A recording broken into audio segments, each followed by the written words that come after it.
Hello, freaks and geeks, bucks and fucks. This is your friendly Pinhead 198 back.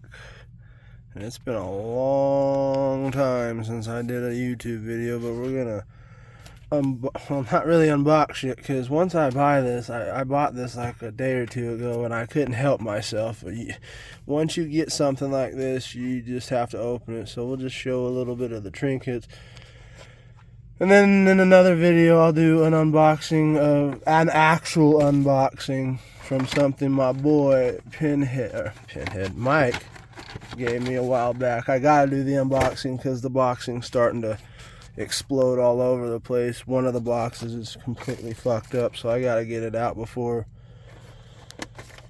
the Funko Pop gets destroyed, because it's 2 Funko Pops, and I usually don't care, but he knew that I'd enjoy those, so shout out to my boy Mike. Thank you for that. That was a couple of months ago. I just haven't had time to do these things. So, getting ready to move to North Carolina, as the Dapper Yapper would say.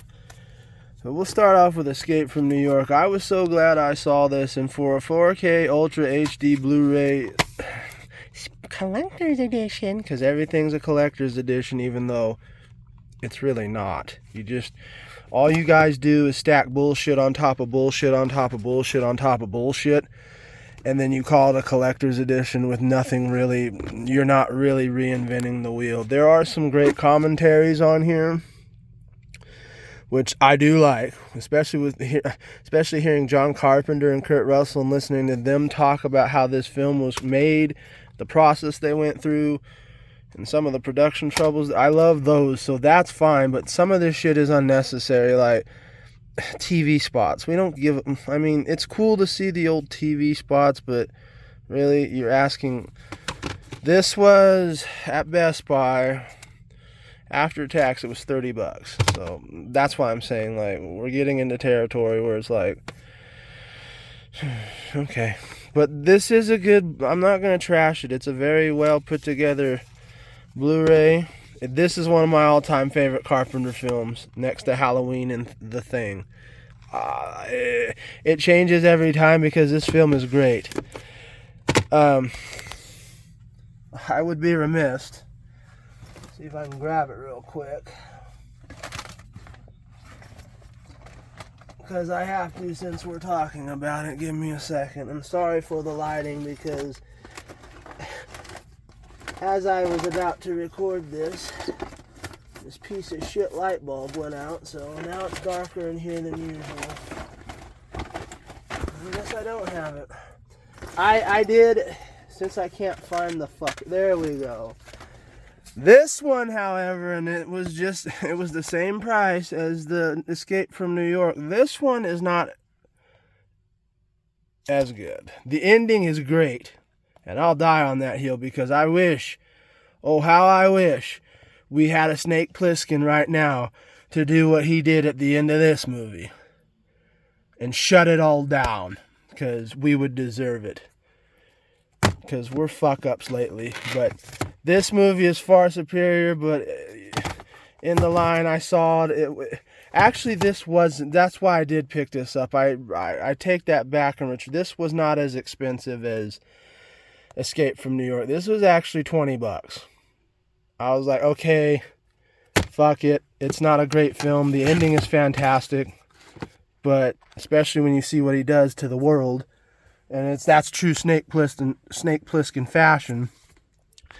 But it was cheap, so this is the so, and I want to put the other one next, and then I'll do the Howling, because I got the Howling as well. But this is the two that I need to stop. First of all, I got this because, and the biggest reason why I spent $35, yes, this was $35, another Carpenter Collector's Edition 4K Ultra HD Blu-ray. The sole and only reason why, because I now, with this included, have 8 fucking copies of Halloween, the original, including a VHS buried somewhere, which I'm sure I'll find once I start packing up and going to North Carolina. But this is the 8th copy. This is ridiculous. That's too, like, even by my standards, it's too much of an obsession. However, I got this because it has, and I've never been able to get a copy of it. Let's see, the Halloween extended cut with the HD TV inserts in it, which, for those that know, there was a TV version that inserted stuff for editing and not to make it so violent and to give the people something extra so they could feel like it was worthwhile watching on TV. So, and I've seen snippets of it. I know there's a scene with Loomis and the other guy who ends up being the runner of the Thorn cult, which we don't need to get into that. Or at least that's the theory. They have a conversation. I've seen snippets of it, but I've never actually seen that cut, and I'm very excited. That's the only reason why. However, this is more egregious because I did buy this. I love Arrow. I highly support them, and if you have a chance, get a free trial and check for yourself. Their streaming service is fantastic. It's right up there with Shudder. I can't justify this one. You think that this is my 9th copy of the original Hellraiser. I still have 6 somewhere scattered out. Once again, I'll find them. I might give some away because there's no need to have 6 copies of the same fucking film. It's insane, and it's kind of a waste of money. There's not really, I mean, there's a brand new 2K restoration. Oof. Big whoop. Audio commentary with Barker and Ashley Lawrence. That's not new. Leviathan is on here, apparently. Okay. I didn't see that. Okay. If that's true, then this is worth the purchase because Leviathan is a fantastic documentary about how Hellraiser was constructed and the shit they had to go through just to get that fucking movie gone off the ground. So, but it's ridiculous. We don't need to buy any more copies of this, James, and this. So stop yourself. I know I'm talking to myself in the third person, but God, sometimes you gotta give yourself a pep talk not to do something stupid. Now, we get to a movie I have never had one copy of, and I don't understand because it's one of the greatest werewolf films of all time, and sometimes it bumps it out, only second to American Werewolf in London and Wolfen, an honorary, The Howling. The Howling, Joe Dante's classic horror werewolf film. This movie is fantastic, and now that they finally have, once again, same company, Scream Factory. So they're amazing too. They're another underrated, don't get enough recognition company.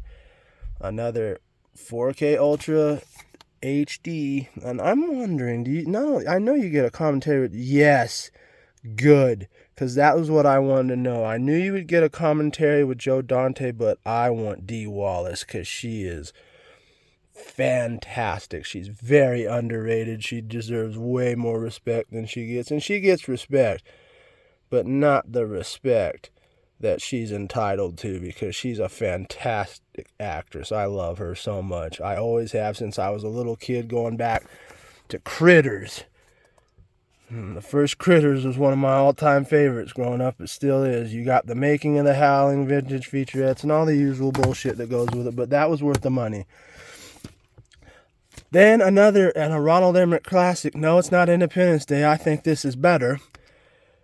This I love because I've never had a copy of Universal Soldier, and let's see if I can do this with one hand.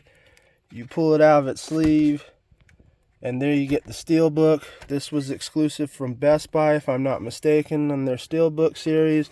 You put the sleeve back in. Their heads match in with their technological eye patches that can track and find out where their enemy is in their mission so they can just blow their fucking brains out. This is a great film. I don't care what anybody says. Not only is this one of Dolph Lundgren's best, but this might be next to Bloodsport and Double Impact, Jean-Claude Van Damme's best film. I love this film. And once again, this was $23.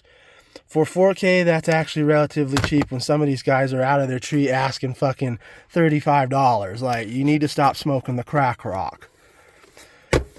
Last two items. This one I'm very excited about because I've always wanted to own a copy of American Psycho, the novel. I've always wanted to see the differences, how intense this book is, because the film is great.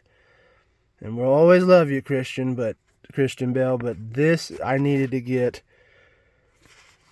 I've been wanting to read this for a long time, and this I will be reading soon once I take my 3-day trip across country from here to North Carolina. This will be getting read all the way through, and then I'll know the difference. This one probably not so much because it's bigger than the Holy Bible. I finally, this is the last item, and then we'll wrap it up. I finally got a complete copy of the 90s Age of Apocalypse, the original classic. I have been looking for this for years. I'm talking about at least 15 years. And there is a little comic and game shop in Reno, Nevada, that's called Games Galore, and they had one copy of it left, and I grabbed it. There is another book I saw. I might go back before I leave if I have enough money after shipping all my shit. They have The Death and Return, the complete copy of that Superman arc. I need that. It was $200. That's steep, but I've been looking for that for years as well. This is a great story. A lot of stuff I didn't know about because I remember bits and pieces of looking through, I only got certain comics because we were a poor, at best, most of the time, on good days, middle-class family, so we couldn't afford comics like that, and finally now I have my own job. See, there I got my bookmark. The only good Star Wars film ever made. Period. Empire. I know that's a hot take. Piss a lot of you Space Wizard fanboys off out there, but this is a great thing. It was worth the money. It was well worth it. What I spent on this? $125. I would have did it every time. But that's what I got so far. We'll have some more stuff. Obviously, you saw in the corner, those are the Funko Pops, but we'll completely unbox them in the next video. But just wanted to check in because it's been a long time and show you the shit we got as we're leaving out to North Carolina. Need a change. Need to get a new job. Need to get out of here because the cost of living here is getting as bad as, California and at Los Angeles, and it's making me sick. So I need to go to North Carolina and get a change of scenery. But anyway, appreciate you for watching me show off my useless shit that really doesn't matter at the end of the day. But I love you guys, and I'll see you in the next video.